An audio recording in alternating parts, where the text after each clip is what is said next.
Hello everyone, আসসালামু আলাইকুম। চলো আসলাম আবারও নতুন একটা ভিডিও নিয়ে।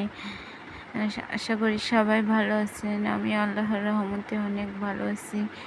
এই তো আজকে একটা রান্না করব মজাদার নুডলস।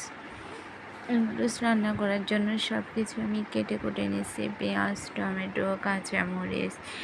এদিকে নুডলসের ভিতরে মশলা আছে, সস আছে, ওগুলো বের করে নিলাম। ডিম নিয়েছি। এই তো আমি নুডলসগুলো সিদ্ধ হওয়ার জন্য গরম পানি দিয়ে বসে দিয়েছি চুলার মধ্যে। এতো নুডলস সিদ্ধ হচ্ছে আমার। তারপর আমি ওইদিকে যেগুলো কেটে কুটে দিচ্ছি ওইগুলো সব ধুয়ে ঠিক করতেছিলাম। এদিকে দেখেন নুডলসগুলো এখন সিদ্ধ হচ্ছে। এই তো নুডলস সিদ্ধ হওয়ার জন্য অপেক্ষা করতেছি।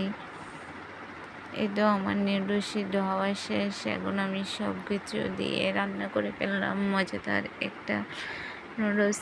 দেখেন কালারটা কি সুন্দর লাগতেছে, মাশাআল্লাহ অনেক সুন্দর হয়েছে।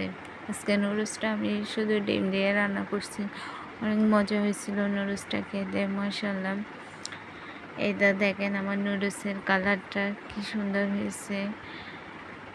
দেখেন প্লিজ সবাই লাইক, কমেন্ট, শেয়ার করবেন, তাহলে আমি আরও বেশি উৎসাহিত হব নতুন নতুন ভিডিও দিতে। প্লিজ সবাই পাশে থেকে সাপোর্ট করবেন এভাবে, যাতে আরও নতুন নতুন অনেক বেশি ভিডিও দিতে পারি সবার সামনে।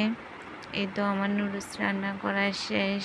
দেখেন কি সুন্দর লাগতেছে কালারটা, মাশাআল্লাহ খেতেও অনেক বেশি মজা হয়েছে। গরম গরম নুডলস বৃষ্টির দিনে খেতে আলাদা একটা মজা লাগে।